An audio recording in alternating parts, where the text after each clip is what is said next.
இந்த பஜாஜ் 400 சிஇல பார்த்தீங்கன்னா நான் சில விஷயங்கள் ப்ரோஸ்லேயும் கான்ஸ்லேயும் கொடுக்கணும்னு நினைக்கிறேன். ஒன்று, பிரேக்கிங் நல்லா இம்ப்ரூவ் ஆகிருக்குது.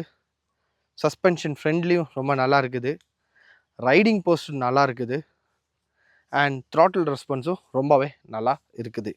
அதே இது கான்ஸில் கொடுக்கணும்போது வண்டி ரொம்ப ரியரில் லைட் வெயிட்டாக ஃபீல் ஆகுது. ஸோ ஆப்போசிட் விண்ட் அடிக்கும்போது வண்டி லைட்டாக வாப்ளிங் ஸ்டெபிலிட்டி அந்த அளவுக்கு இல்லை.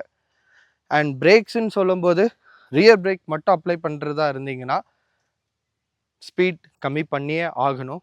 ஏன்னா ஹையர் ஸ்பீடில் ரியர் பிரேக் அந்த அளவுக்கு எஃபிஷியண்ட்டாக ஃபீல் எனக்கு படல. கொஞ்சம் பெட்டராக இருக்காங்கிறது என்னோட கருத்து. பட் ஃப்ரண்ட் பிரேக் ரொம்பவே நல்லாயிருக்கு. சஸ்பென்ஷன், ரியர் சஸ்பென்ஷன் ரொம்பவே சாஃப்டாக இருந்துச்சு. ரீபவுண்டில் பார்த்தீங்கன்னா ரொம்பவே சாஃப்டாக இருந்து. ஸோ 1-2 இடத்துல வந்து எனக்கு லைட்டாக எரியிற மாதிரி ஒரு ஃபீல் இருந்துச்சு.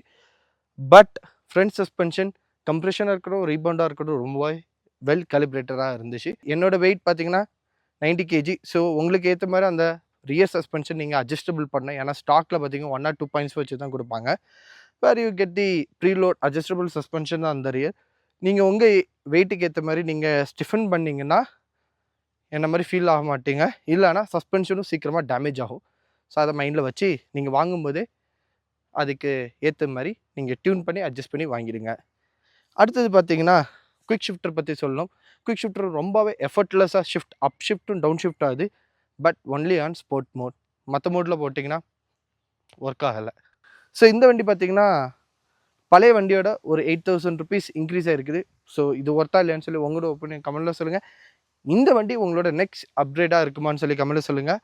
ஸோ நான் தான் உங்கள் பல்வின். See you in another video and thanks for watching GRX India. Bye bye.